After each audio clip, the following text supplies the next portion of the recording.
आज उत्तम संयम का दिन है। किसका दिन है? उत्तम संयम का। संयम क्या है?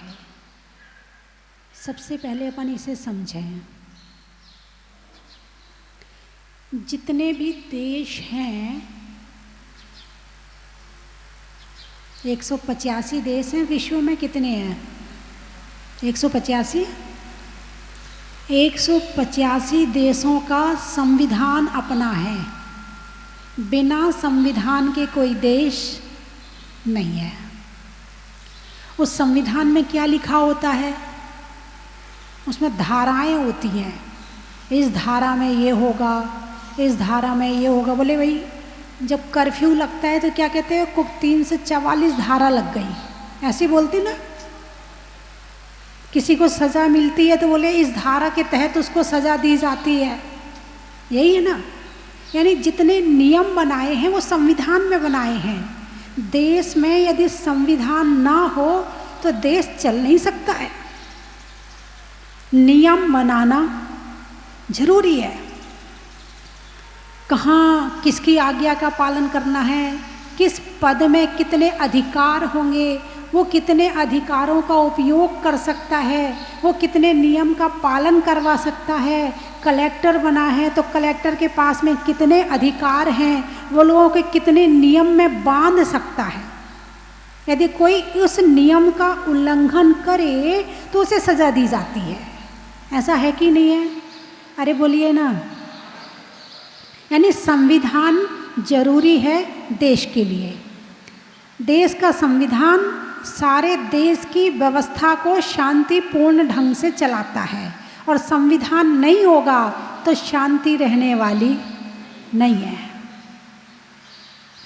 कोई भी संस्था बनती है तो सबसे पहले उसका संविधान बनाया जाता है।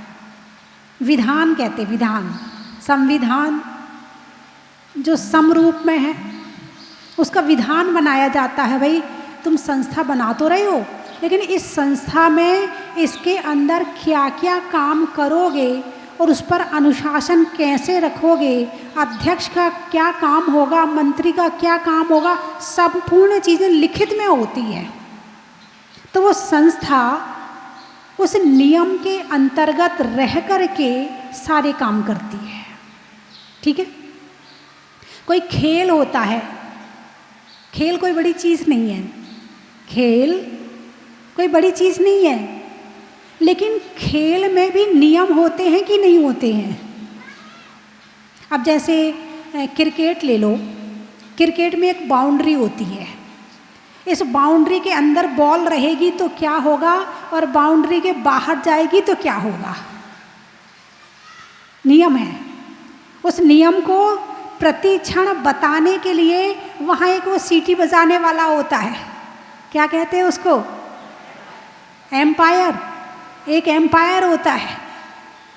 वो सीटी बजा आप रुको, आपका सही चल रहा, आप गलत चल रहे हैं, आपको वहाँ बताने वाला होता है कि नियम के अंदर काम करो, नियम के बाहर मत करना। यदि नियम से बाहर चले जाओगे तो तुम बाहर निकाल दिए जाओगे, तुम खेल में शामिल नहीं हो सकते हो। छोटे छोटे बच्चे होते हैं, वो चौकोन चौकोन डिब्बे बना लेते हैं। क्या बना लेते हैं? चौकोन चौकोन डिब्बे बना लेते हैं। फिर एक इतना बड़ा पत्थर लेते हैं, खप्पर लेते हैं, फिर उसको पैर से, एक पैर से सरका सरका के आगे ले जाते हैं। यदि वो खप्पर, वो पत्थर यदि लाइन में चला गया तो आउट। ऐसे ही है ना। लाइन में चला गया तो आउट, और लाइन से बाहर रहा तो तुम खेल के अंदर हो। ऐसे ही है। यानी खेल में भी नियम होते हैं। यदि नियम है तो खेल हो सकता है। खेल का मज़ा है। खेल का मज़ा कब है? जब नियम होंगे। बिना नियम के तो खेल में भी मज़ा नहीं है। तो चाहे देश हो, चाहे समाज हो, चाहे राष्ट्र हो, चाहे पूरा विश्व हो, सबके अपने अपने नियम हैं, और उस नियमों के अंतर्गत रहकर काम करते हैं तो काम सभी मज़ेपूर्वक, आनंदपूर्वक और अच्छी तरह से होते हैं, और बिना नियम के चलो तो सज़ा मिलती है। क्या मिलती है? अरे बोलिए ना, सज़ा मिलती है। मिलती कि नहीं मिलती? यदि कोई किसी की हत्या कर दे तो क्या होगा? जेल जाना पड़ेगा ना।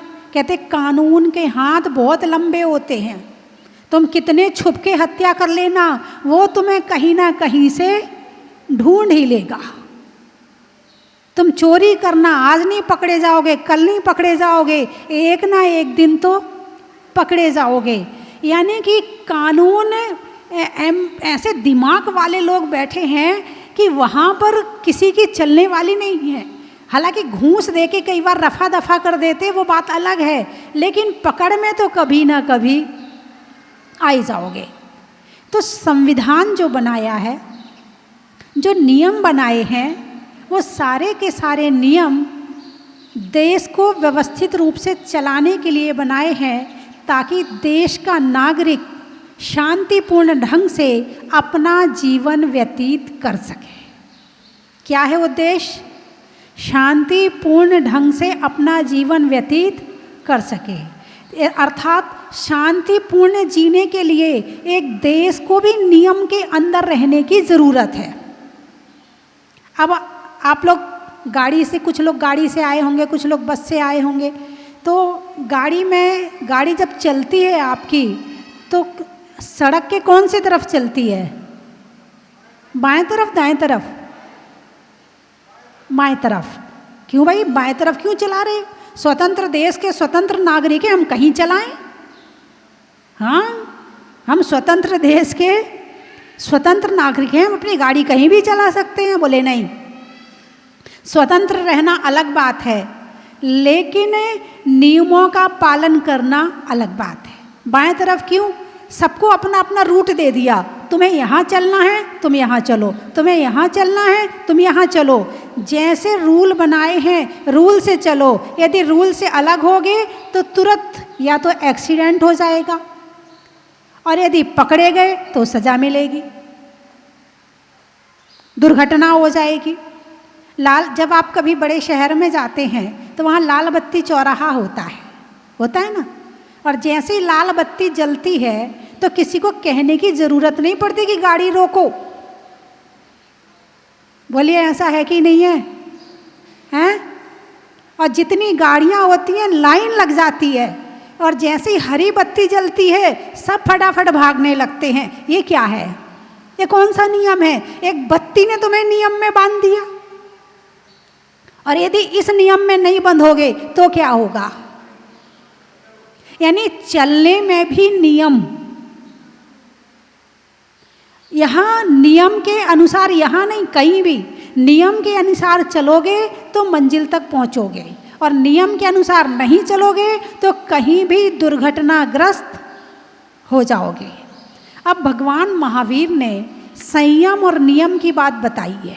किसकी बात बताई है?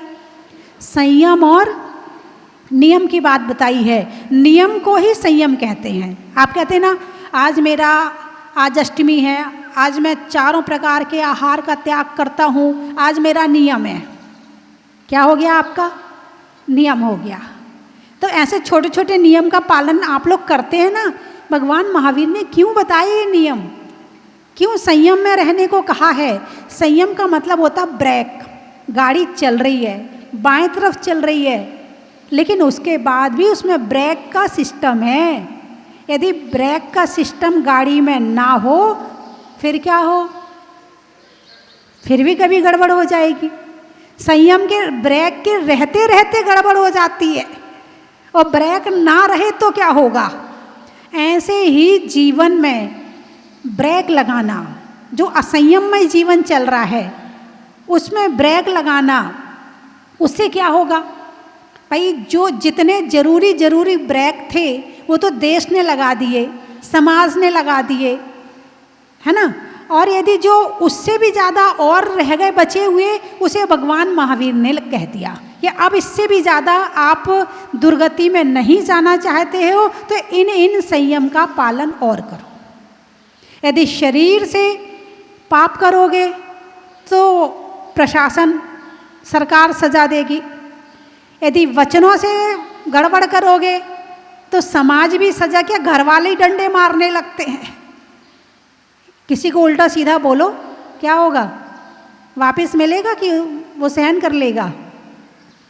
सब साधु तो नहीं है ना, वापस में दुगना देंगे। इसलिए नहीं चाहिए तो शांति से रहो। अब मन एक ऐसी चीज़ है जो दिखता नहीं है, इसलिए जितने पाप हो जाते हैं वो ज़्यादा से ज़्यादा मन से कर लिए जाते हैं। भगवान महावीर ने मन पर संयम, वचन पर संयम, काया पर संयम रखने को कहा है। भाव संयम और द्रव्य संयम, प्राणी संयम और इंद्रिय संयम। भाई ये क्यों बताया भगवान महावीर ने? अब मोदी जी ने ये नहीं कहा कि आपको क्या खाना है क्या नहीं खाना है, देश ये नहीं बताएगा, ये तुम्हारी अपनी व्यवस्था है। लेकिन भगवान महावीर ने हमारे खाने का भी बता दिया, क्या खाना, कितना खाना, कब खाना, कैसा खाना। यदि उसके अनुसार चलोगे तो शरीर भी स्वस्थ रहेगा, मन भी स्वस्थ रहेगा और वातावरण भी स्वस्थ रहेगा। यदि खाने पर संयम नहीं है, अभी आप यहाँ आए, आपके खाने पर संयम आया कि नहीं आया? आपका मन मांग रहा है क्या? आपने नियम ले लिया कि 10 दिन मैं एक टाइम ही खाऊंगा। आपने मन में संकल्प कर लिया कि 10 लाक्षणी पर्व चल रहे हैं, हम एक टाइम भोजन ही करेंगे। आपका मन दोबारा मांग रहा है क्या? अरे बोलिए ना, किसका मन करता है कि नहीं मुझे तो शाम को खाना बस मिल नहीं रहा? ऐसा कौन है? एक भी नहीं होगा। क्यों? मन में संकल्प आते ही भाव अपने आप संयम के हो जाते हैं। शरीर को समझाने की जरूरत नहीं है, मन में संकल्प लिया, साधना शुरू।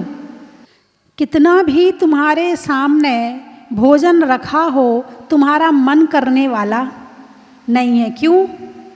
क्योंकि मन को संकल्पित कर दिया। सबसे बड़ी शक्ति कौन सी है? संकल्प की शक्ति है। अब आपने सोचा अब हम 10 दिन हरी नहीं खाएंगे, ना फल मांगेगा ना सब्जी मांगेगा। क्यों नहीं मांग रहा है? क्योंकि मन ने संकल्प कर लिया कि मैं 10 दिन हरी नहीं खाऊंगा। कोई कोई 10 उपवास भी करते हैं, ऐसे हैं, अपने यहाँ पर भी हैं जो 10 दिन का बिल्कुल संपूर्ण रूप से भोजन भी त्याग कर देते हैं। अब चाहे उन्हें तकलीफ भी हो रही हो, मगर मन तो यही कहेगा नहीं खाना नहीं है। कितना पित्त भड़क रहा हो, नहीं कहेगा खाना नहीं है। मन संकल्पित हो जाता है। मन के संकल्प लेते ही शरीर अपने आप वैसा काम करना शुरू कर देता है। बंधुओं, ऐसे ही वचन है। भोजन में तो संयम ले आए क्योंकि 10 लाक्षणी है, केवल 10 दिन का संयम है। 10 दिन के बाद कहीं पालना का प्रोग्राम तो नहीं बन गया कि हम पालना करेंगे तो इस चीज़ से खोलेंगे, फिर पहले ये खाएंगे फिर ये खाएंगे। प्रोग्राम तो नहीं बन गया। हाँ, हो सकता, मन भी बड़ा खराब है, बड़ा दुष्ट है। इधर से पकड़ो इधर से भाग जाता है, इधर से पकड़ो इधर से भाग जाता है।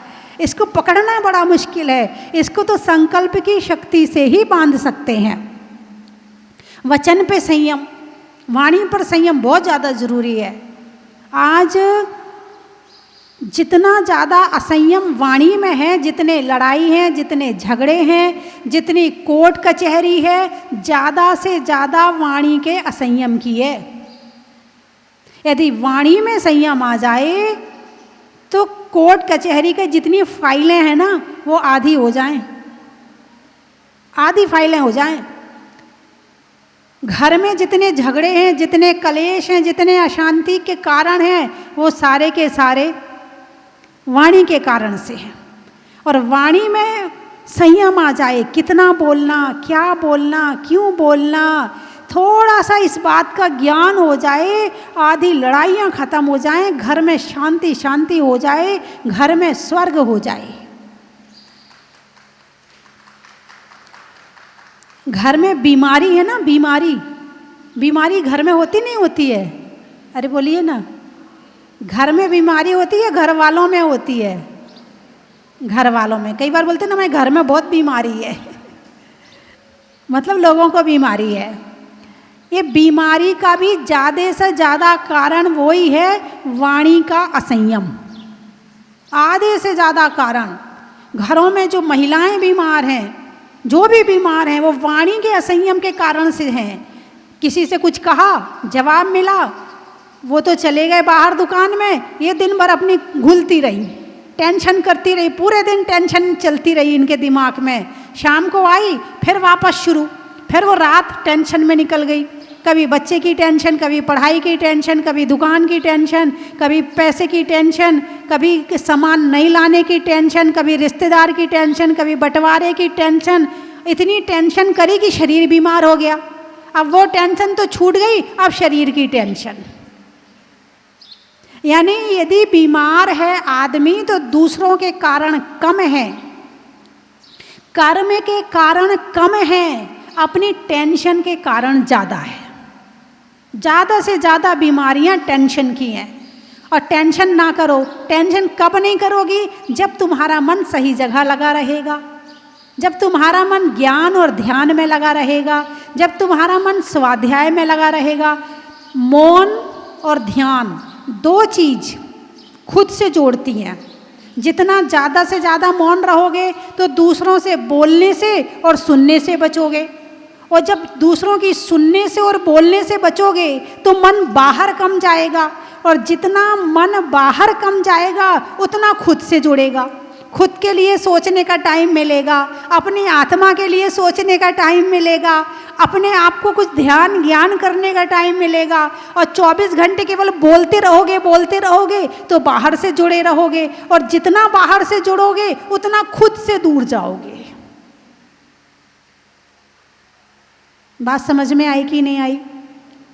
और मौन रहने से बोलने में भी कला आती है। कला का मतलब क्या बोलना, कितना बोलना, कब बोलना।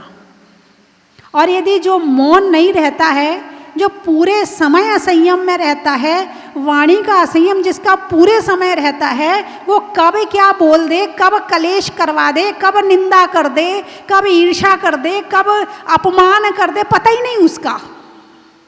और जो मौन रहता है तो मौन रहने के बाद दिमाग खुलता है, दिमाग में अलग तरह के विचार आते हैं, मन अलग तरह से सोचना शुरू कर देता है। किसका? बोलिए किसका? जो मौन रहता है। मौन रहने वाले का मन फिर अलग तरह से सोचना शुरू करता है, और वो जो अलग तरह का सोचता है ना, उसमें जो विशेषता आती है वो उसके जीवन का उत्थान करा देती है।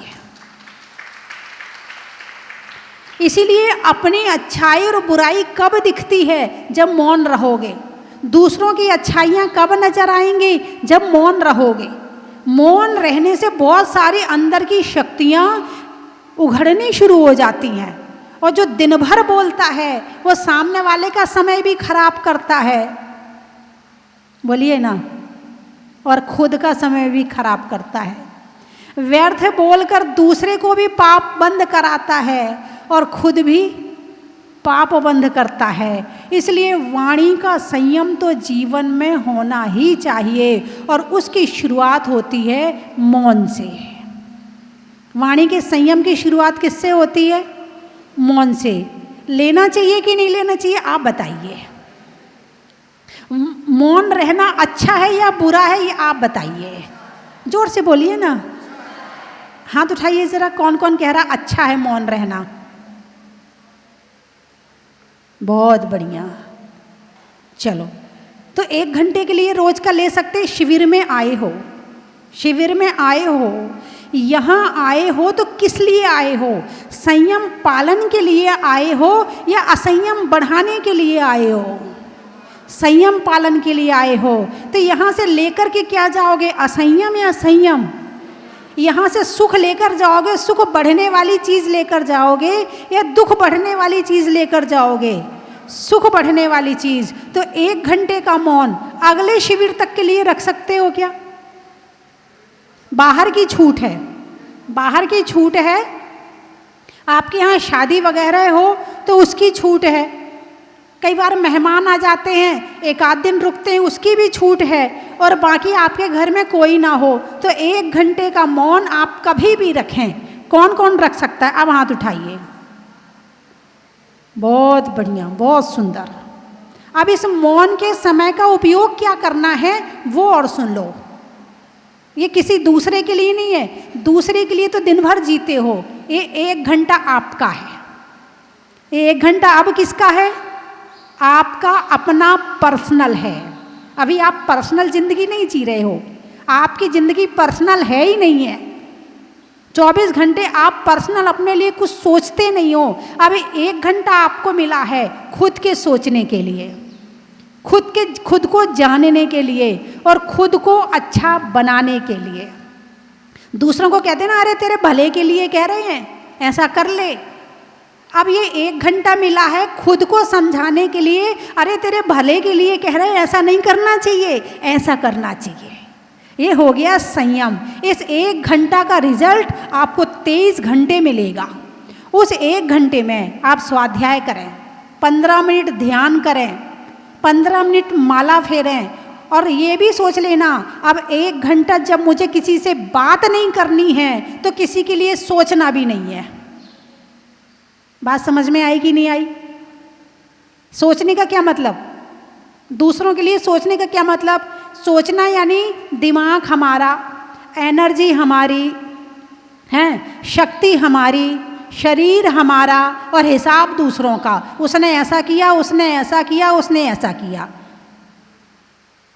क्या कहा? कुछ समझ में आया नहीं आया? एनर्जी हमारी, खा के एनर्जी हमने बनाई। डायरी हमारी, पेन हमारा, दिमाग हमारा और हिसाब करते रहो। उनका हिसाब, अपना हिसाब करना तो कभी सीखा ही नहीं है। करते रहो सारी जिंदगी और एक दिन नमो सिद्धार्थ हो जाओगे। रिजल्ट 0। रिजल्ट क्या है?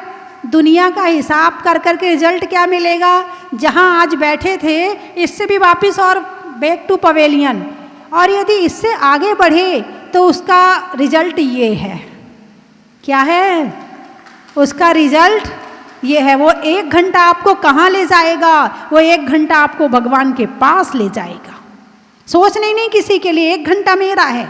यदि ये संस्कार आपके जीवन में आ गए तो आपका जैन कुल में जन्म लेना सार्थक हो गया, भगवान की पूजा करना सार्थक हो गया, साधना शिविर में आना सार्थक हो गया और आपका जीवन उत्थान की तरफ जाना शुरू हो गया। अभी तो संयम की बात शुरू भी नहीं हुई और समय हो गया। मैं क्या करूं? बंधुओं, वाणी पर संयम, मन पर संयम। अब संयम का फल क्या है? मन का संयम आप जानते हो। मन में जो सोचोगे वैसा कर्म बंध होगा, वैसा उसका फल मिलेगा। जैसा शरीर से करोगे वैसा कर्म बंध होगा, वैसा फल मिलेगा। खेल के मैदान में यदि खेल के नियम का पालन ना करो तो खेल से आउट हो जाते हैं। लेकिन यदि हम मन वचन काय पर संयम नहीं करते हैं तो उसकी सज़ा हमें कर्म देते हैं। कौन देता है? कर्म देते। कर्म दिखते नहीं है ना, इसलिए डरते भी नहीं हो। लेकिन जब कर्म का उदय आता ना तब रोते हो। एक एक कर्म अपना हिसाब पूरा करके जाता है। तो कर्म का फल क्या है? हर चीज का फल सोचना। यदि मैं ऐसा कर रहा हूं तो इसका फल क्या मिलेगा? यदि मैंने ऐसा किया तो इसका फल क्या मिलेगा? हर चीज के लिए एक एक बात सोचना। वो 1 घंटा जो है ना वो आपको केवल अपने लिए सोचने का है। प्राणी संयम, 1 इंद्री, 2 इंद्री, 3 इंद्री, 4 इंद्री, 5 इंद्री। जीवों को सताना नहीं, मारना नहीं, पीड़ा नहीं देना, कष्ट नहीं पहुंचाना, ये प्राणी संयम है। 1 इंद्री, हमारे यहाँ 1 इंद्री की को भी दुख देने की बात नहीं कही है। आत्मा सबकी बराबर है, सबको बराबर कष्ट होता है। इसीलिए ये भी बताया कि घास पे भी ना चलो। कहा है नहीं कहा है? 1 इंद्री संयम है, प्राणी संयम और इंद्रिय संयम। इंद्रिय संयम में 5 इंद्रियों को वश में रखना। आंखों से मोबाइल देखते हो, यदि किसी को गलत दृष्टि से देखोगे तो क्या होगा? कोई किसी की पत्नी को गलत नज़र से देखे, सज़ा मिलेगी नहीं मिलेगी? अरे बोलिए ना, कौन देगा उसकी सज़ा? उसके परिवार वाले दे देंगे। अपनी आंखें खराब कर रहे हैं ना, बढ़िया सज़ा मिलेगी। अच्छा, तुमने बाहर किसी को गलत नज़र से देखा तो उसके परिवार वालों ने सज़ा दी और समाज वालों ने निंदा की, मोहल्ले वालों ने निंदा की, सज़ा तो मिल गई, लेकिन जो कर्म बंद हुआ अभी उसने सज़ा नहीं दी है। जब समय आएगा तो उसकी सज़ा और मिलेगी। चलो, जो बाहर की तरफ देखते में गलत हो जाए तो वो सज़ा दे देते हैं, और मोबाइल में छुप छुप कर गड़बड़ चीज़ें देखते हो, इसकी सज़ा कौन देगा? हैं, अकेले में बैठ के देखेंगे भाई, हम सबके साथ मोबाइल नहीं देखते हैं, तू उधर बैठ मैं इधर बैठूं, भाई छुपाने की क्या ज़रूरत आ रही है? क्या छुपा रहे हो? भले छुप के देख रहे हो मगर कर्म छुपता नहीं है। कर्म तो अपनी सज़ा देता ही देता है। इसलिए मन पर संयम, वाणी पर संयम, जिह्वा पर संयम, नाक पर संयम। आजकल तो 5 इंद्रियों का जोर चल रहा है। 5 इंद्रियों के विषय भोग बड़ी अपनी तीव्रता पर हैं। लोग कहते हैं, मुझे बताया किसी ने, एक बार यहाँ कोई भाजपा के व्यक्ति आए थे, तो मैंने उनसे कहा, भाई आप लोग इतना सब कुछ कर रहे हैं, थोड़ा से ये लोग इतने छोटे छोटे कपड़े पहनते हैं, इतने कटे फिटे कपड़े पहनते हैं, इस पर भी थोड़ा रोक लगाओ आप। बोले एक बार लगाई थी, सारी महिलाएं उखड़ गईं। बोले तुम कौन होते हमारे कपड़े पर रोक लगाने वाले? तुम्हें नहीं देखना तो तुम आंखें बंद कर लो। ये असंयम। क्या है ये? असंयम। यानी कि अब पहले बड़ी मर्यादा थी, बड़ी मर्यादा के साथ लोग रहते थे। आजकल वो करीब 8-10 साल की लड़की बड़ी लगने लगती है और उसे वो बिल्कुल जांघ से ऊपर वाली पैंट पहनाते हैं। अब क्या कहते हैं, नाम तो आप ही जानो उसका, पहले पैंट ही बोलते थे उसको, हैं? वो पहनाते हैं। और यदि उसके पापा कहें कि ये मत पहनाया कर, तो उसकी मम्मी कहेगी तुम तो पुराने विचारों के हो, तुम्हें क्या पता है दुनिया में कैसे रहते हैं। वो अपने पति को डांट देती है और अपने यदि कई बार मम्मी होती कि मम्मी नहीं पहनने देती है तो उसकी बुआ ला के देती, ले बेटा पहन। उसकी चाची ला के दे देगी, ले बेटा पहन। इसका रिजल्ट, इसका परिणाम पता है आपको? आप एक एक चीज़ जैन धर्म की निकाल के देखो। एक बार की बात है कि एक राजा को आम से एलर्जी थी और इतनी भयंकर एलर्जी थी कि यदि वो आम खाए तो मर जाएगा। एक दिन वन क्रीड़ा के लिए गए तो एक आम का पेड़ था, उसमें बढ़िया सुंदर सुंदर पके हुए आम लगे हुए थे। अब वो राजा देखने लगा। मंत्री ने कहा महाराज आगे चलें। अरे देख ही तो रहा हूँ, खा थोड़ी रहा हूँ। अब उसके बाद वो जाके बैठ गया वहाँ, फिर देखने लगा। एक आम वहाँ आके गिर गया, तूफान चला, हवा आई, आम गिर गया। अब वो उसने आम को हाथ में उठा लिया। मंत्री ने कहा महाराज नहीं, आम नहीं। अरे हाथ में ही तो लिया है, खा थोड़ी रहा हूँ। और थोड़ी देर बाद फिर क्या हुआ, बोलिए ना? हाँ, यदि माँ लड़की से कहे बेटा वहाँ पार्टी में नहीं जाना, अरे हमारे सारे दोस्त जा रहे हैं तो मैं अकेली रहूँगी क्या घर में? मैं कुछ कर थोड़ी रही हूँ। किसी लड़कों से बात करने मना करो लड़की को तो बात ही तो कर रहे और थोड़ी कुछ कर रहे हैं, ऐसे कपड़े ही तो पहन रहे और थोड़ी कुछ कर रहे। ऐसा जवाब देते हैं माँ को कि माँ दोबारा बोल नहीं पाती है और फिर जो होना होता है वो होके रहता है। फिर बाद में भले पछताते रहें, लेकिन जिस समय ऐसे, कहने का मतलब ये है कि देखने में भी संयम। जो चीज़ तुम्हें नुकसान करती है वो चीज़ देखना भी नहीं, सूंघना भी नहीं, छूना भी नहीं, जितना दूर रह सको। अब व्यसन क्या है? चाय का व्यसन, सिगरेट का व्यसन, बीड़ी का व्यसन। तो बंधुओं, संयम।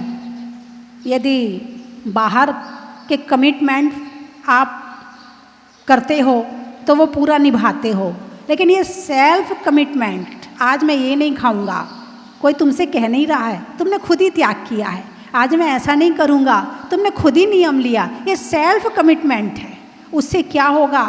उससे ये होगा कि हमारा मन भी स्वस्थ रहेगा, हमारा वचन भी स्वस्थ रहेगा और हमारा जीवन भी अच्छा रहेगा। संयम तो बहुत, इसकी चर्चा, इसकी व्याख्या तो बहुत लंबी है, लेकिन फिर भी समय पूरा हो रहा है। एक बात कहनी है मुझे, कितने शिविरार्थी हैं जिन्होंने अभी तक थाली में भोजन का जूठा छोड़ा नहीं है, वो हाथ उठाएं। जिन्होंने छोड़ा नहीं है, तो सारों ने उठा लिया, फिर छोड़ कौन रहा है वहाँ पे? मुझे तो यहाँ शिकायत मिली है कि वहाँ पर लोग थाली में जूठा छोड़ देते हैं और उसमें ही हाथ धो लेते हैं। कौन है फिर है कौन जब आप सबने हाथ उठाया? झूठा हाथ नहीं उठाना। जिनने छोड़ा, और आज से नियम है, जब तक आप यहाँ हैं आप थाली में जूठा नहीं छोड़ेंगे, और यदि जूठा छोड़ते हो तो इस 10 लाक्षणी में भी आप बहुत गड़बड़ कर रहे हो। हैं? दूसरे दिन का उपवास सुन लो, थाली में जूठा छोड़ा तो नाम लिख लेना, फ़ोन नंबर लिख लेना, उसकी फ़ोटो खींच लेना। जब वो दूसरे दिन भोजनशाला में आए तो कहना आज आपका उपवास है, आज आपको भोजन नहीं दिया जाएगा, आज आपका उपवास है। ये सज़ा है। तो आप लोग एक बात ध्यान रखें, थाली उतना ही लो थाली में, व्यर्थ ना जाए नाली में। आप किसी के हिस्से का भोजन यदि नाली में फेंक रहे हो तो पाप लगेगा कि नहीं लगेगा? वो भोजन यदि बचता तो किसी दूसरे के पेट में जाता, उसका पेट भरता। किसी और ने छोड़ा है तो तुम्हारे पेट में गया है, और तुम छोड़ोगे तो किसी और के पेट में जाएगा। तो कहने का मतलब, आप जूठा भोजन तो कौन कौन नहीं छोड़ेगा? वो हाथ उठाए आज से, थाली में एक भी दाना नहीं छोड़ेगा। भाई साहब, आपने हाथ नहीं उठाया, आपके 10 उपवास चल रहे क्या? आपके, हाँ आपके 10 उपवास चल रहे क्या आपके? नहीं, फिर आपने हाथ क्यों नहीं उठाया? चश्मा वाले भाई साहब, आपने हाथ क्यों नहीं उठाया? मेरी बात नहीं समझ में आ रही? उठाइए, अच्छे से उठाइए, मैं देख रही हूँ।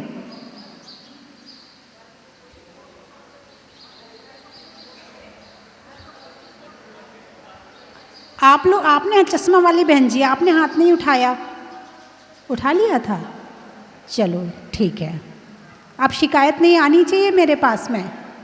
वैसे कल कपिल भैया ने भी कहा था कि आपको जूठा नहीं छोड़ना, मगर आप ऐसे कहाँ मानने वाले, ऐसे कहाँ संयम आएगा आपके जीवन में? आप सेल्फ कमिटमेंट करो, उसका पालन करो तो ज़्यादा श्रेष्ठ है। शरीर में दम का, होने में नम का, और जीवन में संयम का। अनाज में चने का, पेड़ में तने का, और संयम को पालने का।